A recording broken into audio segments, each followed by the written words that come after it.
2 కాగా మొత్తం సర్వే చేసిన కుటుంబాల సంఖ్య 1,12,15,134.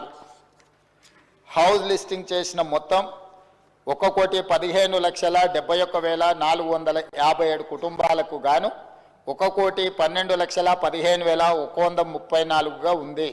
ఇది సర్వే కవరేజ్ను 96.9% సూచిస్తుంది. ఇతర కారణాల వల్ల సర్వే చేయని కుటుంబాల మొత్తం సంఖ్య 3,56,229. ఎక్కువగా సర్వే చేయని కుటుంబాలు జిహెచ్ఎంసి మరియు ఇతర నగర ప్రాంతాలలో ఉన్నాయి.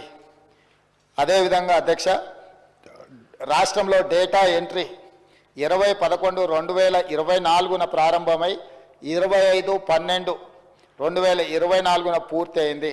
డేటా ఎంట్రీ పూర్తి చేయడానికి మొత్తం 36 రోజుల సమయం పట్టింది. 2024 ఫిబ్రవరి 4న మంత్రిమండలి తీసుకున్న నిర్ణయానికి అనుకూలంగా సర్వే అన్ని అంశాల్లో 1 సంవత్సరం లోపు విజయవంతంగా పూర్తి చేయబడింది. అధ్యక్ష, ఫిబ్రవరి 4, 2024 నాడు నిర్ణయం చేసి ఫిబ్రవరి 4, 2025 ఈనాటికి సరిగ్గా సంవత్సరం పూర్తి చేసుకుంటున్న సందర్భంగా ఈ నిర్ణయము నివేదికగా మారి ఈ సభ ముందుకు ఒక ప్రభుత్వ అధికారిక డాక్యుమెంట్గా ఈరోజు సభలో ప్రవేశపెట్టినాం అధ్యక్ష. అదేవిధంగా ఈ క్రింది సర్వే డేటా మరియు ఫలితాలను పూర్తిగా తెలంగాణ నివాసితులు ఎన్యూమరేటర్లుగా స్వచ్ఛందంగా చెప్పిన సమాచారంపై ఆధారపడ్డాయి.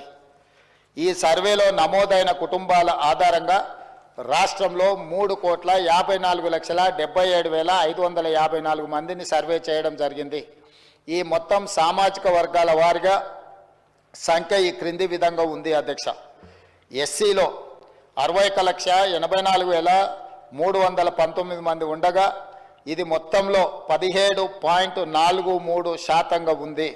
ఎస్టీలో 37,05,929 మంది ఉండగా ఇది మొత్తంలో 10.45% ఉంది అధ్యక్ష. బీసీ ముస్లిం మైనారిటీ మినహా 1,64,09,179 ఉండగా ఇది మొత్తంలో 46.25% ఉంది అధ్యక్ష. ముస్లిం మైనారిటీలో బీసీలు 35,76,588 ఉండగా ఇది మొత్తంలో 10.08% ఉంది అధ్యక్ష.